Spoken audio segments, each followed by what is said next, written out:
Hi friends, welcome to chapter 2. In this chapter we'll focus on culture and communication.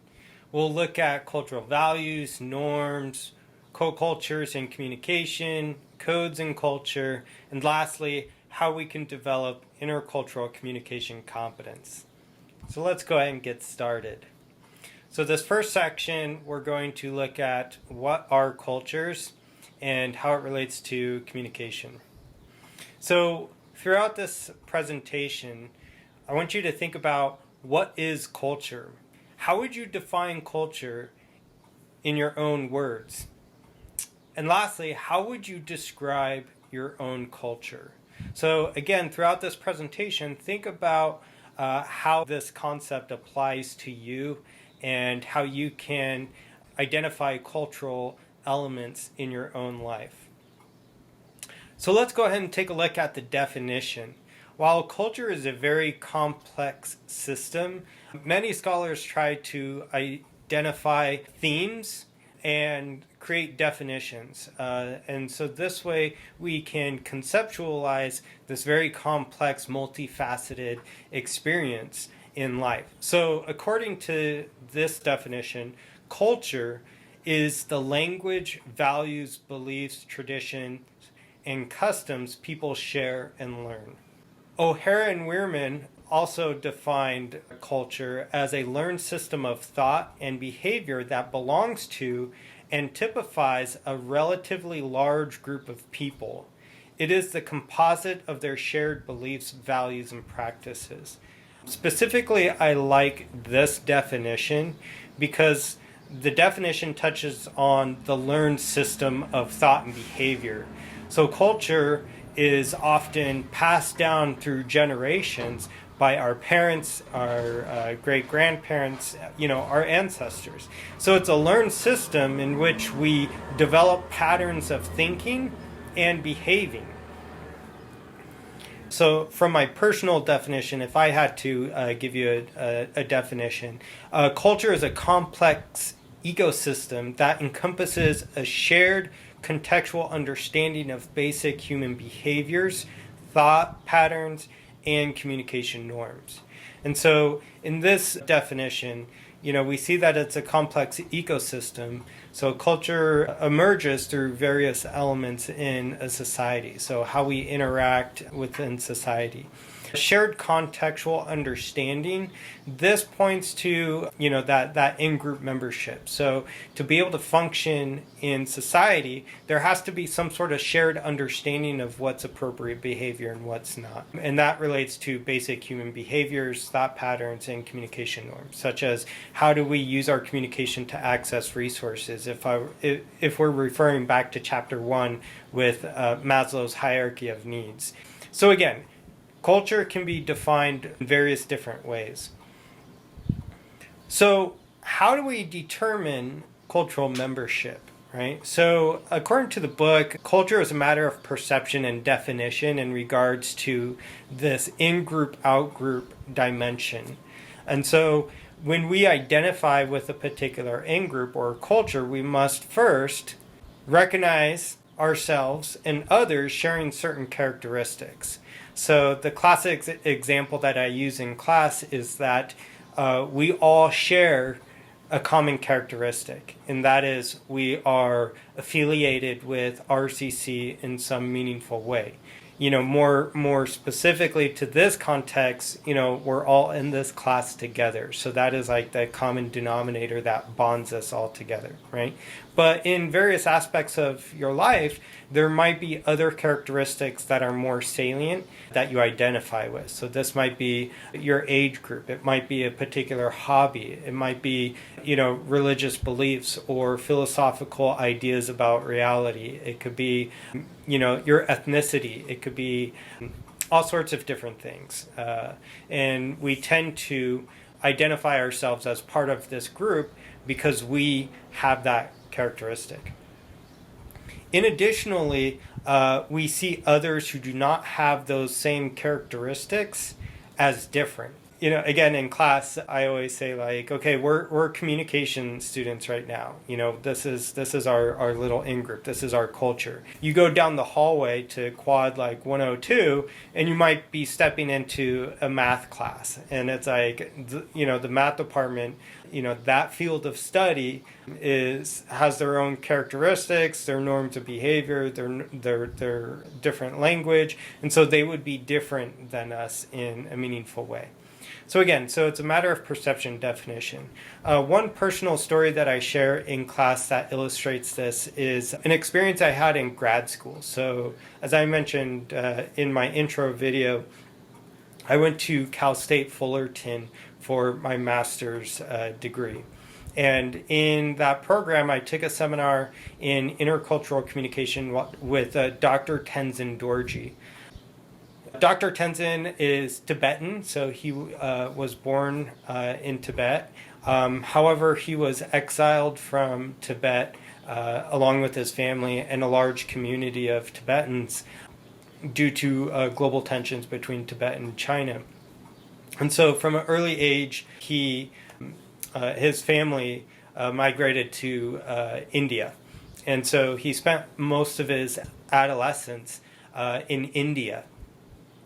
And then, after growing up, becoming a young adult, he came here to America to pursue his higher education, where he's stayed here ever since. He's currently on some sort of joint council in Washington, D.C. for global religion affairs, and so he's the representative of the Tibetan culture. Anyway, so Dr. Tenzin Dorji, even though he, a really cool person, he considers himself tricultural. So he's Tibetan. He spent so much time in India that, that's part of his identity. And then also he's, spent a good portion of his adult life here in America. So he identifies as American to a certain extent. So in his class, I met another classmate. So I met Dan. Dan is your typical, white American middle-aged man. However, he identifies as Korean. And I thought this was really interesting because at first look, I'm like, dude, you are not Korean. But again, he shared with us in that class throughout the semester that before he was born, his parents went to Korea as missionaries. And so Dan was born in Korea and raised in the Korean culture. He speaks fluent Korean. He follows the traditions. And it wasn't until grad school that he came back to the States. His wife is Korean. He even teaches a Sunday school in Anaheim for a Korean school. So there is someone who, on the surface doesn't look Korean, but because of the cultural immersion, and that was his learned system of thought, behavior, language, the way of viewing the world, he identifies as Korean. So he recognizes himself sharing other characteristics with other Koreans. The interesting thing is Dan shared with us also in that seminar is that his in-laws, they haven't fully accepted Dan as part of the in-group of their culture. And even though he knows the language, practices the customs, he was born and raised there, they still do not recognize him as sharing some of those equal qualities that they have. So to a certain extent, Dan still feels like he's an outsider at family gatherings. So this little story illustrates how it's a matter of really perception definition of what we define as who's part of our in-group and out-group, what characteristics are important for gaining cultural membership. So we see that in-groups, these are groups to which we identify with. So, thinking about all the various in-groups you have membership in. So you have membership into your family, your friend group. You have membership here to RCC. Maybe you work in a particular job or field. So you have membership in that sense as well. Maybe you participate in extracurricular activities on the weekend, so maybe you run track, or maybe you play sports here at RCC. So all of these different in-groups that are part of our lives that we ascribe to, that we have memberships, essentially create our social identity. Out-groups are the groups that we view as different from the in-group. So we're all here at RCC. We could look at, all those students at CBU as out-groups, or the people at UCR as out-groups, or maybe some other surrounding community colleges. They aren't part of our in-group. So again, that social identity is part of the self-concept that is based on membership of groups or social categories. So again, take a moment, reflect on your social identity and all the different in-groups to which you belong to, and how that shapes your personality, your communication, your view of the world, or the view of other cultures. So at this point, I typically show this video. This is a Pixar video entitled For the Birds. You can simply Google it, or you can click on the link that's in the PowerPoint provided to you in the modules. But this, I think, really illustrates the in-group and the out-group, and some of the tensions that arise when we have these two groups in close proximities. So this leads to another interesting topic called co-cultures. Now, co-cultures are the perceptions of memberships and groups that are part of an encompassing culture. And so if you think about it, our Com9 is a co-culture. So we're all part of the same group, but that our small class is embedded in this larger cultural context, and that could be RCC. Even larger than that, that would be higher education, right? And so there are systems, governing systems, that influence the way co-cultures, or these smaller embedded cultures, communicate. So to look at this, Orbe in 1998 developed co-culture theory. One of my personal favorite theories relating to culture and intercultural communication studies. And so social hierarchies, or hierarchies in society, according to Orbe, put limitations on certain groups and how they can communicate. And so Orbe was really interested in looking at how specifically interactions and communication between underrepresented groups and the dominant group. And so we see that individuals in marginalized groups within society, they're very aware of their surroundings and the type of communication that they need to avoid or implement in order to be successful. Individuals, from the dominant culture, those issues are not even on their horizon, is because they haven't had to deal with, let's say, discrimination or racism or prejudice. So we see that marginalized groups are very attentive to this, because that's their lived reality every day. And so Orbe was really interested in trying to pick apart this and figure out those communication patterns. So some categories that the book talks about are age, race, ethnicity, sexual orientation, nationality, geographic region, physical disabilities. Could be your religion or philosophical beliefs. It could also be maybe activities you participate in as well. So this graph is not illustrated in the textbook, but I mentioned that this is one of my favorite theories to talk about. So I'll briefly describe this model. What we see here in this model is that when marginalized groups, or not even marginalized groups, let's say, for our international students who are coming here from abroad, or let's say you relocate to a different country or a different part of the country, you're going to find yourself in maybe a different culture, a different pattern of thoughts, behaviors, beliefs, and ways of communicating. And so if you are, let's say, by yourself, in the dominant culture, you could either separate from that culture, so you could distance yourself, you could try to accommodate, or you could assimilate. That's like completely immersing yourself into that culture. So there are three approaches. You could separate, you could accommodate, or you could assimilate. Now, Orbe said that you could take these behaviors, and there's different levels of intensity. So there's non-assertiveness, so this is going to be that first row. You could be assertive or very aggressive. Let's say someone were to go to a different culture and they did not want to participate or learn that culture, then they would be maybe separating themselves from dominant culture. Now, they could do that non-assertively, which is just maybe staying quiet, avoiding certain situations, maintaining interpersonal barriers. Or they could do it very assertively. So this might be communicating the self, the intergroup networks, exemplifying strength, embracing stereotypes in order to again, create those boundaries more assertively. Or very aggressively, it could be maybe attacking or sabotaging others to develop that barrier.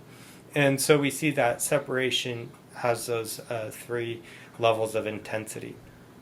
Now, accommodating, this is where we try to preserve our cultural identity while respecting, integrating to a certain extent the host culture. And again, we could do this non-assertively, assertively, and aggressively.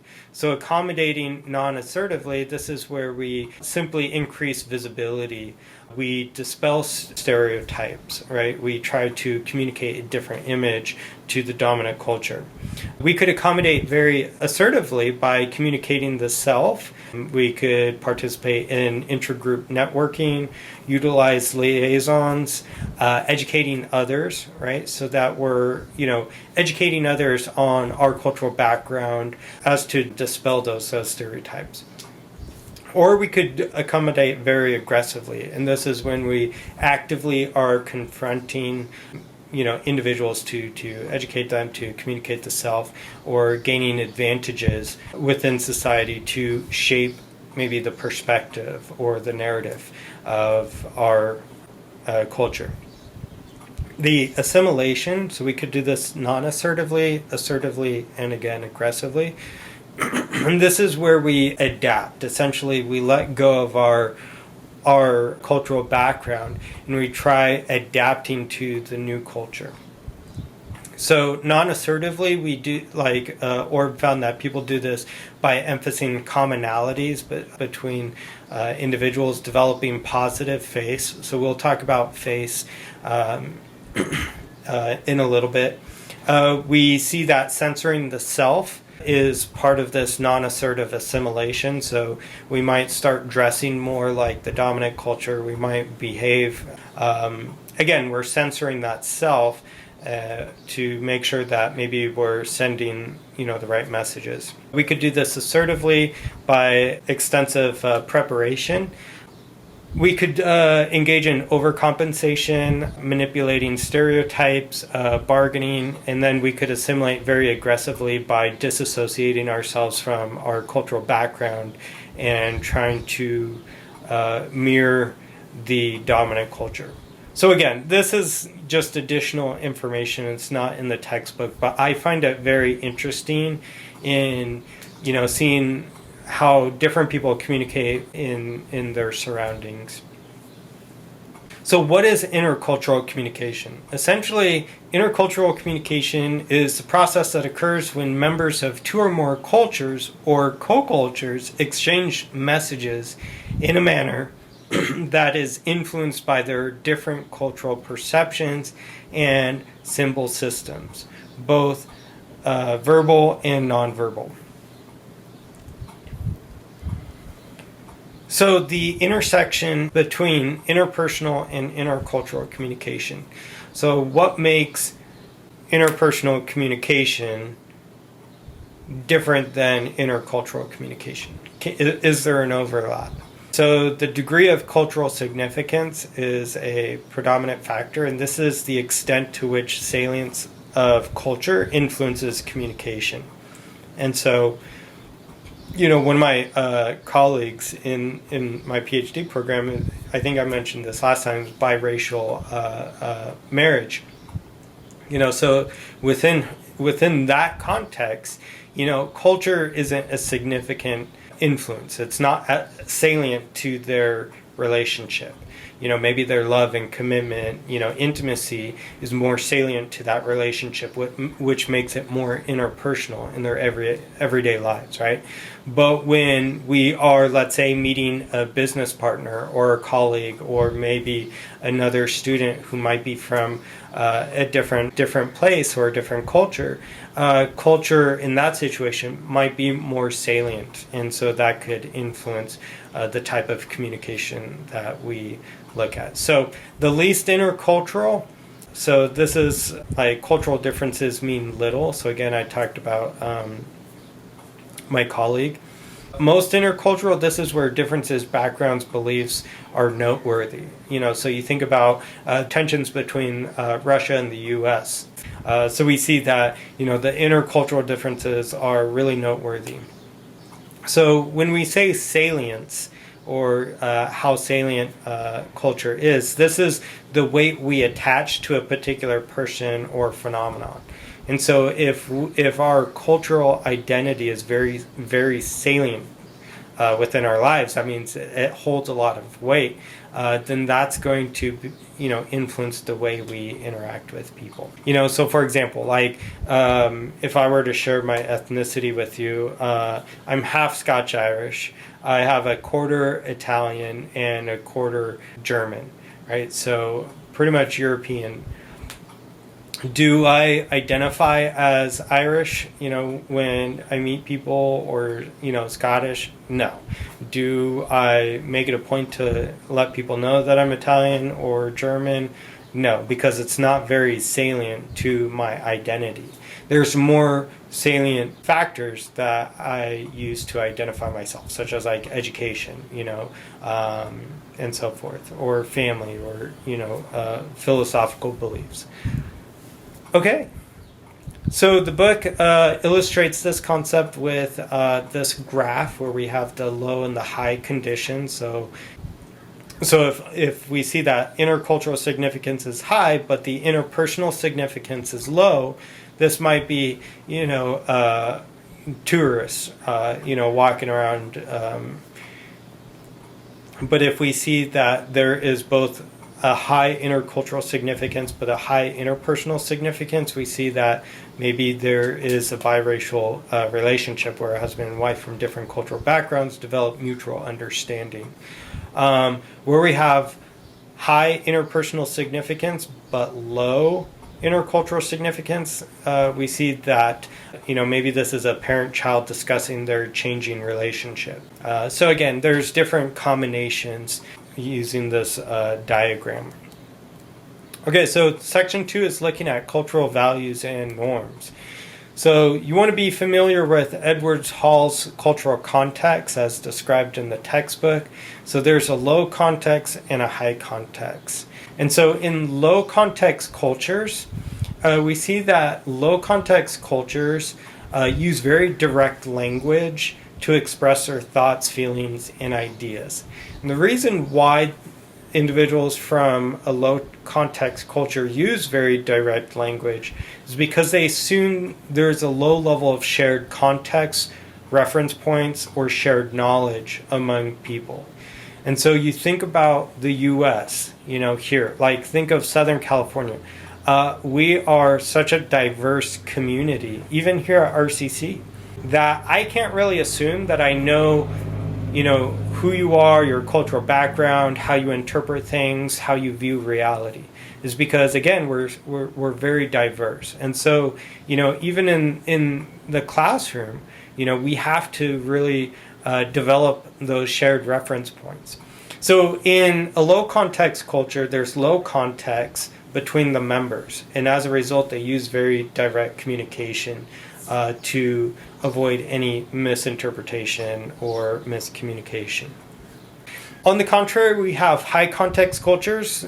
These are cultures that use very subtle language, often nonverbal cues, contextual cues such as when something is said, the time, the place, who said it, and also the situation. Like that has more communicative meaning or value than what the person is actually saying, right? So, the high context cultures use those very subtle cues to communicate implied messages. And the reason why is because in very homogeneous cultures where everyone's the same, like they aren't diverse societies, there is a high level of shared understanding. So they assume that there's a high level of shared context, reference points, shared knowledge, similar histories, and so forth. So they don't need to be very direct, and they can read between the lines. And to be able to communicate in these cultures requires a lot of, practice and observing, those reference points. So one of my students a couple semesters ago was from the Middle East, and she shared with our class that it's all like when you're invited to an event or some sort of engagement, you always have to accept that invitation. And I was like, oh my gosh, like how do you do that if you're going to be in class, or you had other plans, like other commitments. And so she said, well, on the surface it's disrespectful to decline and say no, I can't make it. And so on the surface you say, oh, thank you so much for this invitation. And then the next thing that you should say is, if Allah wills it, I will be at your event. And that, if God wills it or Allah wills it, was like this catchphrase of saying, look, I'm accepting your invitation, I'm being respectful, but at the same time, I'm implicitly communicating to you that I will not be there unless God comes down and makes it happen. And I was like, I found that so fascinating when the student shared that with me, because again, if I were to travel to the Middle East and maybe be invited out, and if I couldn't do it, I would be perceived as very rude and insensitive by saying, no, I'm so sorry, I can't make it. Or vice versa, if you maybe invite a friend over for dinner and they're operating from this high context culture, and they might say, oh yeah, I'll be there if Allah wills it, and you're probably thinking, okay, great, like you're going to be there, and then they don't show up. That can cause a lot of miscommunication, misinterpretation, hurt feelings, and conflict. So you think about just this one dynamic, how low context and high context cultures communicate, and how much global conflict has stemmed from this. Okay, so to illustrate this, I have few video clips. One is Outsourced, which is a romantic comedy that explores intercultural relationship. So this is an example that I show the class. And then also the Joy Luck Club. And this is a really good film. And this illustrates, again, the in-group, out-group, and the high and the low context cultures. Okay, so Hofstede's cultural dimensions. Again, we could look at cultures in terms of their low and high context. Hofstede developed these cultural dimensions, and that is individualism versus collectivism.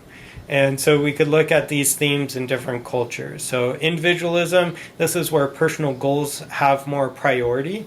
On the contrary, collectivism, this is where the groups have more priority. And so there's a lot of emphasis placed on loyalty to the group or obligation to others in the in-group.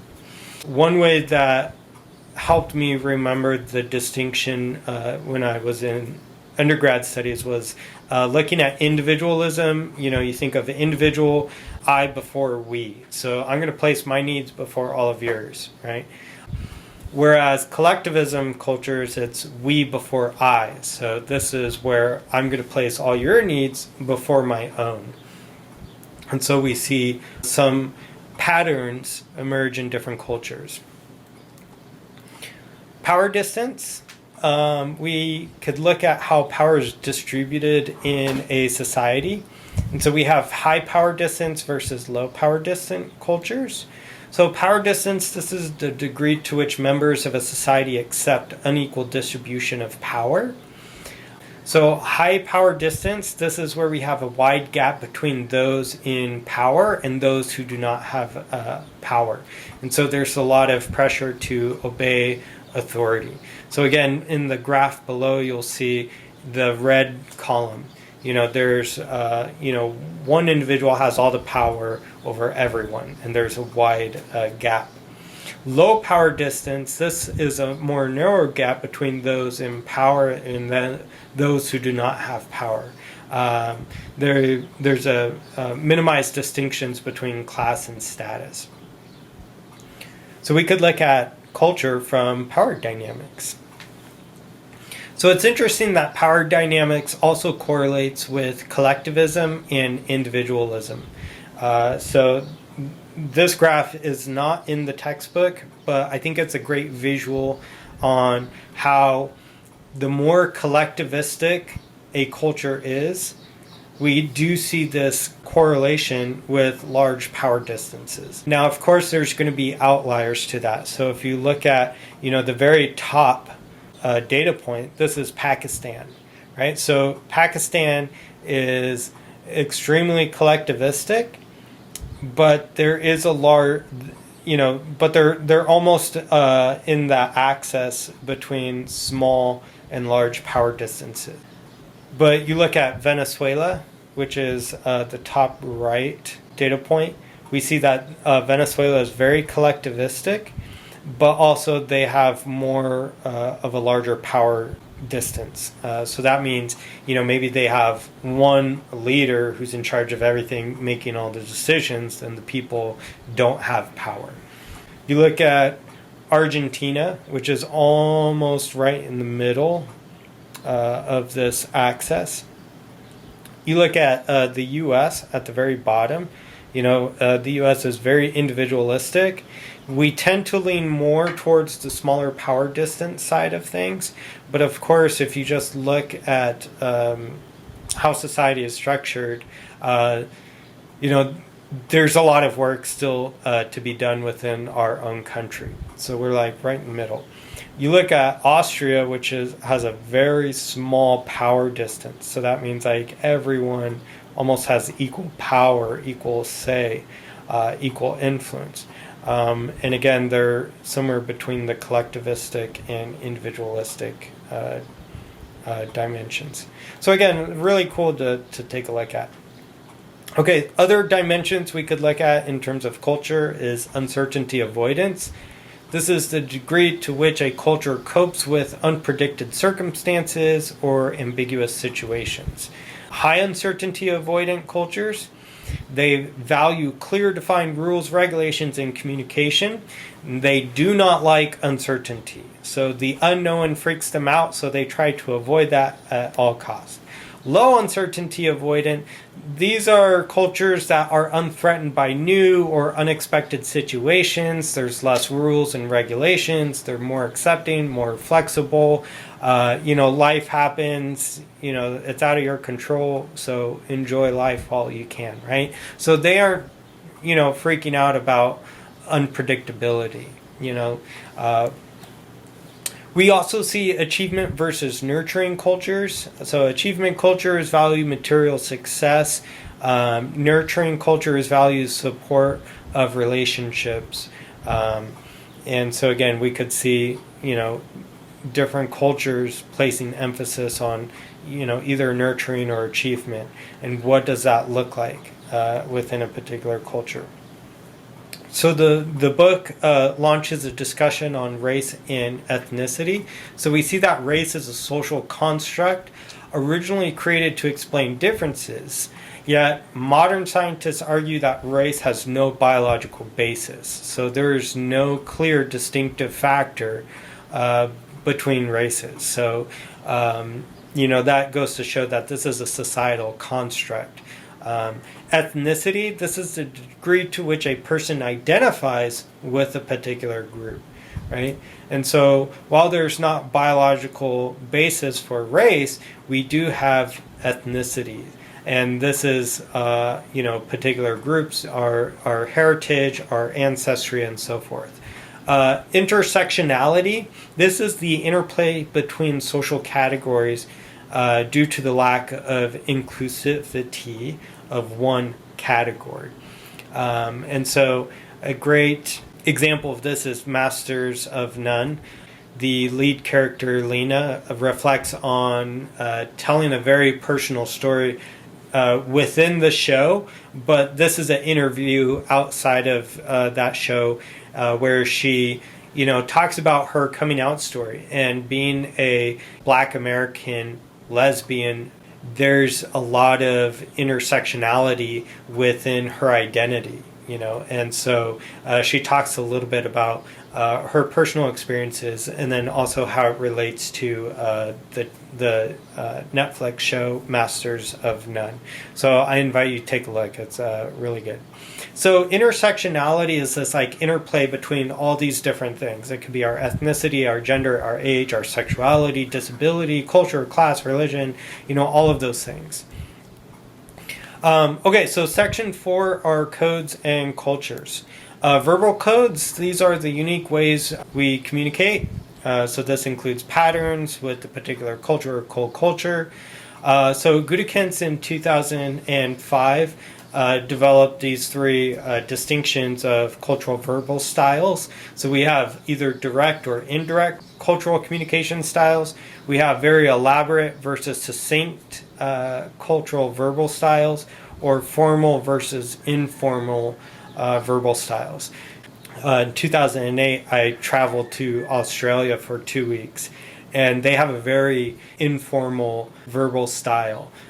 So the F word is implemented in their dialect, and it doesn't carry the same significance as it does here, which I thought was interesting when an 8-year-old came up and dropped the F-bomb, and I was like, whoa, I would never have done that as an 8-year-old. But that's just part of their language, so it's very informal.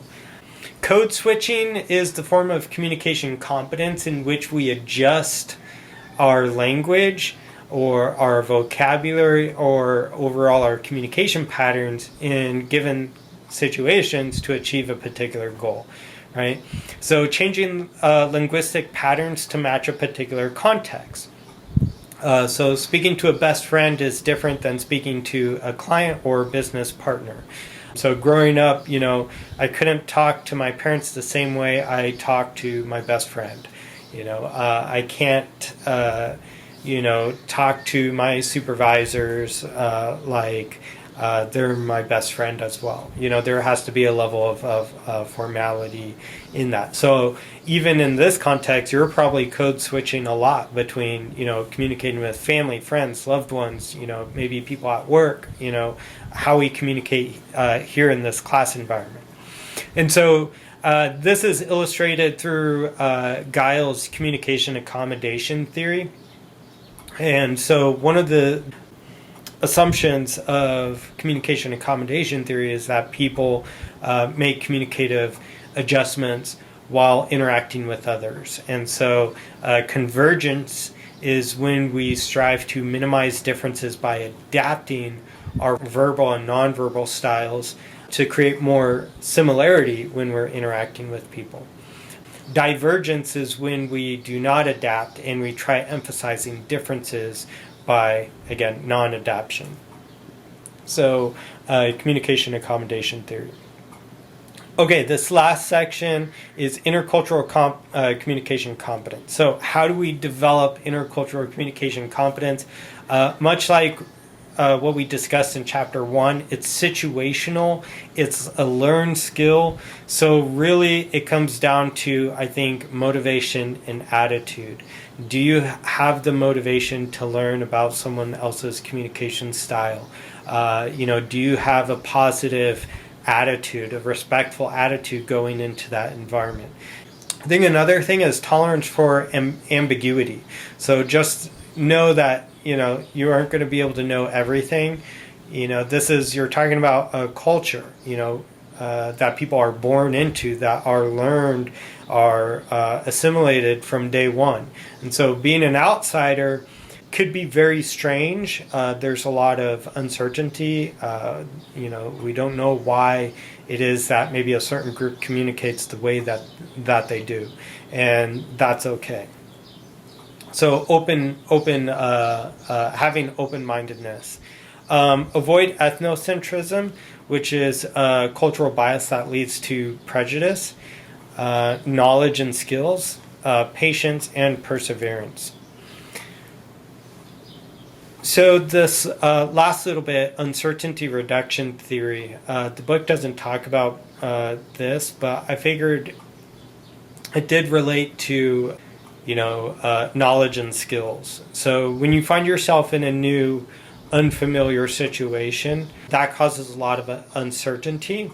And according to Berger, we as humans try to reduce that uncertainty. And so these are 3 methods of reducing that uncertainty. The first one is through passive observations.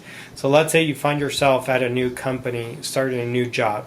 You might passively observe how people dress, how people talk, who's talking to who, right? To get a sense of the culture in that new environment.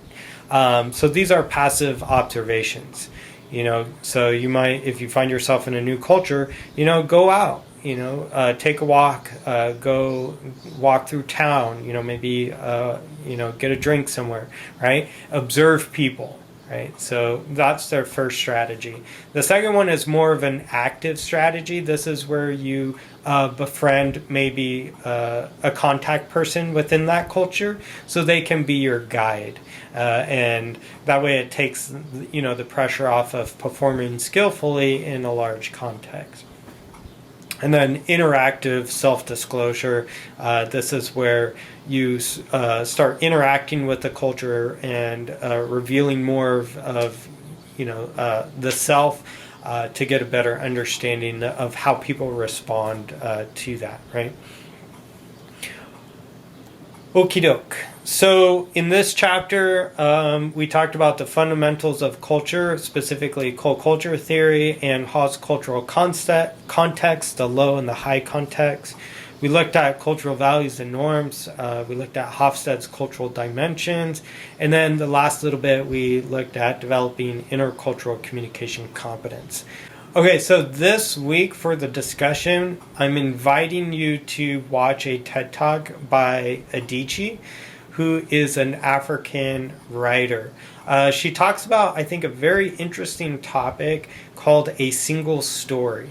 And this is often how there's only a single story or a single narrative that is communicated of a particular group of people, and how that can significantly misrepresent a culture. After watching that TED Talk, I invite you to answer some of the discussion questions on Canvas. Thank you so much for your attention, and we'll see you next time.